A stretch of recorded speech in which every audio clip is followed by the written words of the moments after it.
Hello students, real analysis में आज हम पढ़ते हैं यूजुअल मैट्रिक्स स्पेस। ठीक है, इससे पहले आपने क्या पढ़ा है? इससे पहले डिस्क्रीट मैट्रिक्स स्पेस पढ़ा है। आज हम पढ़ते हैं यूजुअल मैट्रिक्स स्पेस। ओके, तो लेट एक्स आपने ले लिया इक्वल्स टू आर। आर क्या है? आपका सेट ऑफ रियल नंबर्स है। आपने एक फंक्शन लिया, डिस्टेंस फंक्शन, जिसको मैट्रिक्स स्पेस बोलते हो। आर क्रॉस आर से किसमें? आर में। Be a function defined as, कैसे डिफाइंड किया? Distance between x and Y equals to modulus of x minus का वाई। ठीक है, for all X Y belongs to R. तो आपको शो करना है कि capital X D, capital X और D is a matrix space, मतलब ऑर्डर्ड पेयर में लिए हमारे पास वो क्या बने? एक मैट्रिक्स स्पेस बने। ठीक है, तो फंक्शन कैसे डिफाइन किया है? आपका मेन जो है कि आपका जो डिस्टेंस फंक्शन है, मैट्रिक फंक्शन है, उसको कैसे डिफाइन किया? तो distance between x and y is equal to क्या लिया गया? आपका मॉडुलस ऑफ एक्स माइनस का वाई लिया गया। ओके, तो देखिए अब आपके पास मॉडुलस ऑफ मॉडुलस के अंदर से जो क्वांटिटी मिलेगी, हम किसी भी नंबर का मॉडुलस लेते हैं, चाहे पॉजिटिव का लो या फिर नेगेटिव का लो, आपको पता है कि वो चीज़ क्या होती है? ऑलवेज पॉजिटिव मिलती है। तो according to this first condition अपने आप क्लियर होगी। आपका distance between x and y greater equal क्या होगा? 0। ठीक है, for all x and y जो बिलोंग करते हैं किससे? आर से। ठीक है, तो हमने इसको मॉडुलस प्रॉपर्टी के अकॉर्डिंग जो है क्या कर दिया? प्रूव कर दिया। सेकेंड कंडीशन में आपके पास आता है कि distance between x and Y equals to 0। अगर 0 हो तो इसका मतलब क्या है? एक्स और वाई दोनों एक दूसरे को क्या करें? कॉन्साइड करें। तो अब हमें if and only if condition से प्रूव करना है। तो हमने लिया distance between x and Y equals to 0 if and only if आपका मॉडुलस ऑफ इसकी वैल्यू क्या है? मॉडुलस ऑफ एक्स माइनस का वाई इक्वल्स टू 0। ठीक है, लिया। अब मॉडुलस हटाओगे तो इस चीज़ को ले सकते हो एक्स माइनस वाई के बराबर, तो एक्स किसके बराबर हो गया? वाई के बराबर हो गया। तो देखिए आपकी कंडीशन होल्ड होगी सेकंड वाले में। थर्ड में आप क्या लेते हो? सिमेट्रिक लेते हो। Distance between x and y लिया, ये आपका क्या दे रखा था? मॉडुलस ऑफ एक्स माइनस का वाई। मैंने यहाँ से माइनस कॉमन लिया तो वाई माइनस का एक्स। ठीक है, वाई माइनस एक्स का मॉडुलस। ओके, तो अब इस चीज़ को क्या लिख सकते हो? Distance between y and x. तो ये थर्ड कंडीशन भी आपकी होल्ड होगी। फोर्थ में आप लेते हो distance between x and y, उनके बीच में एक्स और वाई पॉइंट के बीच में एक पॉइंट लेते हो। ठीक है, कि वहाँ से एक्स से लेके जेड तक की और जेड से लेके वाई तक की जो डिस्टेंस है वो क्या हो आपकी? ऐड करने के बाद कहाँ से कहाँ तक मिले? एक्स से वाई तक मिले। ओके, ये लिखते हो ना। तो हमने क्या लिया? Distance between x and y लिया और इसके बीच में जेड जोड़ दिया और जेड ही क्या कर दिया? माइनस कर दिया। ठीक है, एक्स माइनस जेड को एक साथ रख दिया मैंने, जेड माइनस वाई को एक साथ रख दिया। अकॉर्डिंग टू मॉडुलस प्रॉपर्टी हमने इसको ब्रेक कर दिया। ठीक है, करने के बाद आप देखिए खुद ही इसको क्या लिख सकते हो? Distance between x and z लिख सकते हो। इसको क्या लिख सकते हो? Distance between z and y लिख सकते हो। ठीक है, जेड एंड वाई लिख सकते हो। ओके, अब कह रहे हैं कि आपने देखो इस चीज़ को क्या दिखा दिया? लेस इक्वल दिखा दिया ना। तो thus all the properties are satisfied, सारी जो प्रॉपर्टी थी आपने सेटिस्फाई कर दी। तो आपके पास ये जो आर डी जो मैट्रिक्स स्पेस है, आर एक्स के बराबर ले रखा था, तो हम इसको आर डी मैट्रिक्स स्पेस भी बोल सकते हैं। और यहाँ पे जो हमारा डी जो है वो क्या कहलाएगा? Usual matrix space. ओके, अब नेक्स्ट पे चलिए, आपके पास क्या है? यूक्लिडियन। तो देखिए आपके पास जो डिस्टेंस फंक्शन है कैसे भी डिफाइन करके दिया गया हो, कैसे भी डिफाइन करके आपको सिर्फ उस फंक्शन के साथ 4 कंडीशन को सेटिस्फाई कराना है। ठीक है, 4 कंडीशन अगर आपकी सेटिस्फाई हो जाती हैं तो वो आपके पास जो भी है मैट्रिक्स स्पेस बन जाएगा। तो देखिए नेक्स्ट आता है आपका Euclidean matrix space. Euclidean matrix space में आपने यूजुअल मैट्रिक्स स्पेस में तो एक्स को आर के बराबर लिया था। अब इसमें आप किसको ले रहे हो? एक्स को आर के एन के बराबर। Be the set of all ordered n tuple, on ordered n tuple ले रहे हो of the real numbers for a fix number n जो बिलोंग करता है किसी नेचुरल नंबर से। Let d be the function, d हम क्या ले रहे हैं? कोई भी फंक्शन ले रहे हैं। और कैसे डिफाइन करते हैं? Distance between x and Y equals to summation i is equal to 1 से n एक्स आई माइनस का वाई आई इसका स्क्वायर और सारे की पावर 1/2। ठीक है, ये हम मेन क्या इसका जो प्रॉपर्टी पढ़ते हैं उसमें भी पढ़ते हैं इसको। ठीक है, तो d x y x i minus y i इसका स्क्वायर और summation i is equal to 1 से n होल की पावर 1/n। इसमें आपके पास जहाँ पे यहाँ पे अगर p होगा तो यहाँ पर भी p होगा, ठीक है। तो जो भी होगा क्या होगा तो क्या लिया जाएगा, 4x ले लिया मैंने, x1 y x2 x3 और xn तक, और y क्या ले लिया y1 y2 yn तक। x और y जो है मेरे n ट्यूपल है, n ट्यूपल मतलब इसमें x वाला जो सेट है उसमें n एलिमेंट है, ऐसे ही y वाले सेट में भी कितने y एलिमेंट है, n एलिमेंट, ओके। दोनों मेरे किस में जा रहे हैं, r के पावर n में जा रहे हैं। शो दैट आपको प्रूव करना है x d या r d, r के power n d is a metric space, ठीक है। तो इसमें भी आपको क्या दिखाना है, चारों कंडीशन दिखानी है, ठीक है। तो पहला देखिए, अकॉर्डिंग टू दिस ये कहते हैं इसका स्क्वायर, तो स्क्वायर ले रहे हो तो क्लियरली ये आपके ओबियसली क्या रहेगा, पॉजिटिव रहेगा, ठीक है। सिंस 4 आप किसके लिए x जो इस टाइप से बन रहा है आपका x1 x2 x3 xn, ठीक है। एंड y क्या बन रहा है आपका y1 y2 yn, और y किससे बिलोंग करता है r, x और दोनों y किससे बिलोंग कर रहे हैं, r से कर रहे हैं, ठीक है। हमने इस चीज़ को उठाया, हमें पता है कि किसी भी क्वांटिटी का जो स्क्वायर है ऑलवेज पॉजिटिव होता है, तो ग्रेटर इक्वल क्या ले सकते हैं, 0 ले सकते हैं, ठीक है। ग्रेटर इक्वल 0 ले सकते हैं, तो हमने अपनी मर्ज़ी से इसके ऊपर रूट लगा दिया तो भी आपका क्या रहेगा, अगर ये चीज़ पॉजिटिव है तो पॉजिटिव रहेगी। मैंने रूट लगा दिया, पहले समेसन लगाया, फिर क्या लगाया, इस पर 1/2 पावर लगा दी, तब भी क्या रहेगा, ये आपका पॉजिटिव रहेगा।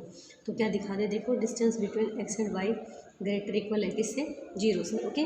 सेकंड में आप ये लेते हो कि अगर दोनों पॉइंट कोइंसाइड करते हैं तो उन दोनों के बीच की जो डिस्टेंस होती है वो आपके पास क्या होती है, 0 होती है। तो distance between x and y equals to 0 if and only if इसकी जो वैल्यू है आपने इसको 0 के साथ इक्वेट कर दिया, बारी बारी से एक बार ये चीज़ हटा दी, फिर आपके पास इसको रख लिया, फिर अगले स्टेप में हमने क्या किया, समेसन हटा देंगे, फिर उससे अगले स्टेप में हम स्क्वायर हटा देंगे, तो हमारे पास क्या आ जाएगा xi। ऐसे जब भी किसी चीज़ को 0 के साथ इक्वेट करते हैं उसको सोल्व करने के लिए, तो हम एक बार में ही सभी चीज़ें नहीं हटा देते हैं, बारी बारी से, ठीक है। तो पहले जो सबसे बाहर चीज़ थी मतलब होल के ऊपर पावर लग रही थी 1/2, तो हमने पहले उसको रिमूव किया, ओके। आफ्टर दैट ये लिखा, उसके बाद क्या करेंगे, समेसन लग रहा है तो समेसन को रिमूव कर दिया, उसके बाद इसका होल के ऊपर स्क्वायर था उसको रिमूव कर दिया। अब आपके पास क्या बच गया, xi माइनस का yi बच गया इक्वल्स टू 0। तो अगर इन दोनों का डिफरेंस जो है वो 0 के बराबर आ रहा है तो हम क्या ले सकते हैं, इक्वल्स टू इसको क्या ले सकते हैं, दोनों इक्वल हो जाएंगे, xi और हमारा yi क्या हो जाएगा, इक्वल्स टू 0 हो जाएगा। अगर देखिए आपके पास ये 0 के बराबर है, अगर आप इसको जनरलाइज करोगे तो x और y भी क्या हो जाएगा, सभी i के लिए कुछ भी हो आपके पास क्या बन जाएगा, इक्वल बन जाएगा, ठीक है। थर्ड कंडीशन में आप क्या लेते हो, मेट्रिक लेते हो, सिमेट्रिक लेते हो, ठीक है। तो distance between x and y जो हो वो distance between y and x के बीच में भी हो। तो distance between x and y क्या ले रखा है, ये चीज़ ले रखी है। अब देखिए ये किसके अंदर है, स्क्वायर के अंदर है ना, तो हमने क्या लिया, माइनस कॉमन लिया, yi माइनस में xi ले लिया, yi माइनस में xi माइनस कॉमन लिया, स्क्वायर था ना होल पे, तो मेरे पास ये क्या बच गया, पॉजिटिव क्वांटिटी बच गई। तो देखिए अब मैंने इसको इस टाइप से लिख दिया, तो जहाँ पे x था मेरा वहाँ पे y चला गया, y था वहाँ पे x चला गया, तो देन हम इसको क्या लिख सकते हैं, distance between y and x लिख सकते हैं, ओके। तो आपने फोर्थ कंडीशन आप लेते हो, distance between x and y के बीच में एक पॉइंट z डालते हो, तो कोई नहीं, हमने इसमें z डाल दिया, ठीक है। z लिया, z1 z2 z3 zn तक, क्योंकि आपका n ट्यूपल है ना, तो आप जो भी एलिमेंट लोगे उसके 1 से लेके n तक के उसमें लिखेंगे एलिमेंट, ठीक है। तो then we shall prove that, आपने क्या प्रूव करना है कि distance between x and y less equal हो किससे, डिस्टेंस बिटवीन x z और y, मतलब आपको पता है कि आप 2 पॉइंट ले रहे हो, ये हमने इससे पहले वाले लेक्चर में बताया था कि अगर 2 ले रहे हैं पॉइंट कोलिनियर है तो आपके x और y के बीच की जो डिस्टेंस है वो xz प्लस zy के बराबर हो जाएगी। अगर पॉइंट नॉन कोलिनियर है तो they form A triangle, okay, xy और z। तो आपका xy जो है वो लेस होगा किससे, xz प्लस में zy से। तो आपको फोर्थ जो कंडीशन है इसको प्रूव करना है। इसके लिए मैंने क्या ले लिया, अल्फा ही लिया, अल्फा आई x और z का डिफरेंस, बीटा किसको ले लिया, z और y का, ठीक है, रियल है दोनों का डिफरेंस। अब मैंने पहले लिया distance between x and z, मैंने पहले इन चीज़ों को डिफाइन करके रख दिया। Distance between x and z, y जो डिस्टेंस फंक्शन दे रखा था अकॉर्डिंग टू दिस मैंने एक्स और वाई की वैल्यू डाल दी। तो एक्स तो मेरा एज इट इज़ था और वाई की जगह डाल दिया जेड डाल दिया। ठीक है, तो summation i is equal to 1 से n एक्स आई माइनस में जेड आई इसका स्क्वायर और होल की पावर क्या आपकी 1/2। ठीक है, ये आपने अभी भी इस चीज़ को क्या मानना है, अल्फा मानना है, तो हमने इस चीज़ को क्या रख दिया, अल्फा मान दिया, रख दिया होल पे स्क्वायर और इसकी पावर क्या है 1/2। ठीक है, नेक्स्ट में आप ले रहे हो जेड वाई, तो वही चीज़ एक्स की जगह तो मेरा जेड आई आ गया और वाई की जगह मेरा वाई है ही, तो स्क्वायर और होल की पावर क्या है 1/2।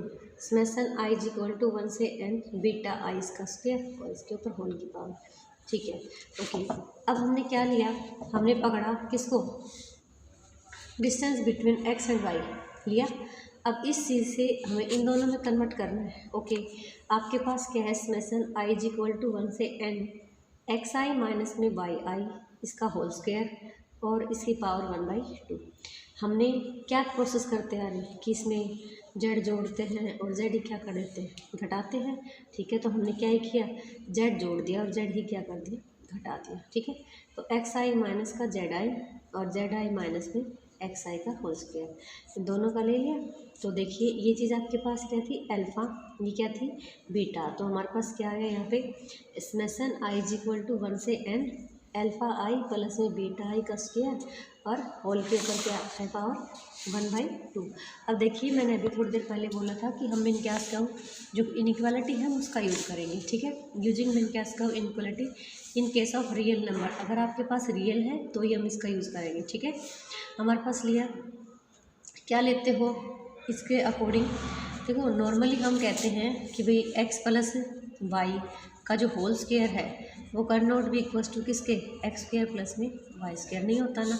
वही चीज़ आपको भी पता है, जब इसको खोलते हैं तो एक्स स्क्वायर प्लस में वाई स्क्वायर प्लस में 2xy ये लेते हो ना, ये चीज़ पहले आती है बाद में आती है। ठीक है, ये लेते हो तो, लेकिन ये बताइए ये दोनों कहाँ से इक्वल हुए, नहीं हुए ना। तो इन केस का जो इनइक्वालिटी है अकॉर्डिंग टू दिस हम ये ले सकते हैं एक्स प्लस में वाई इसका square less equal X square plus में Y square, according to this ये लिख सकते हैं। ठीक है, तो अगर आप ये लिख सकते हो तो हमने इसमें क्या डाल दिया, summation i is equal to 1 से n अल्फ़ा आई प्लस में बीटा आई इसका स्क्वायर और होल की पावर क्या है 1/2 और लेस इक्वल है किससे, summation i is equal to 1 से n अल्फ़ा आई का स्क्वायर और इसकी पावर 1/, मतलब अलग अलग कर देंगे। ठीक है, जो होल पे है वो भी लग जाएगा, तो अलग अलग लगा दिया हमारे पास। ठीक है, अल्फ़ा आई का स्क्वायर और होल के ऊपर, मतलब ये जो चीज़ है हम पहले से ये सुनते आ रहे हैं कि इस चीज़ को हम डिस्ट्रीब्यूट नहीं कर सकते। हमारे पास इसका जब होल स्क्वायर खोलते हैं तो और भी क्वांटिटी आती है, तो अब वो नहीं है कि हम इसको चेंज कर सकते हैं। ठीक है, इस इनइक्वालिटी के अकॉर्डिंग तो हमने अलग अलग लिखा 1/2 प्लस में summation i is equal to 1 से n और बीटा आई का स्क्वायर और होल की पावर 1/2। तो डिस्टेंस बिटवीन ये क्या मान के चले थे आप, ये आपने इसमें पीछे वाले पेज में इसको distance between x and y लिया था, लेस इक्वल है, ये चीज़ ले ली आपने, ये भी बना लिया। ठीक है, अब देखिए ये चीज़ किसके बराबर थी, ये आपकी जो थी ये डिस्टेंस बिटवीन एक्स और जेड के बराबर थी, प्लस में ये क्या मान रखा था आपने, जेड एंड वाई मान रखा था। ठीक है, तो 10 आपने क्या शो कर दिया कि डी जो है वो मीट्रिक स्पेस है फॉर किसके लिए, आर की पावर n के लिए, क्योंकि आपका जो ये फंक्शन दे रखा है मीट्रिक फंक्शन, इसने जो मीट्रिक स्पेस की चार जो कंडीशंस होती हैं चारों कंडीशंस को क्या किया, फॉलो किया है, होल्ड किया है। तो हम क्या कह सकते हैं कि हमारा जो फंक्शन है जो भी जिस सेट पे दे रखा है वो हमारा एक क्या बनेगा, मीट्रिक स्पेस बनेगा। ठीक है, तो आर की power n d is a metric space non एज, और आर की पावर n पे जो बनता है n ट्यूपल के साथ जो बनता है हम उसको क्या कहेंगे, यूक्लिडियन मीट्रिक स्पेस। ठीक है, तो मीट्रिक स्पेस जो है उसमें आपके पास कंप्लीट चैप्टर में सिर्फ वो चार ही कंडीशन चलेंगी। ठीक है, तो मेन आपका पर्पज़ ये है कि आप ये देखें कि वहाँ पे आपका जो फंक्शन है वो किस टाइप से डिफाइन कर रखा है और उस फंक्शन के अकॉर्डिंग आपको उसको आगे शोल्व करना है। ठीक है, ओके, थैंक्स।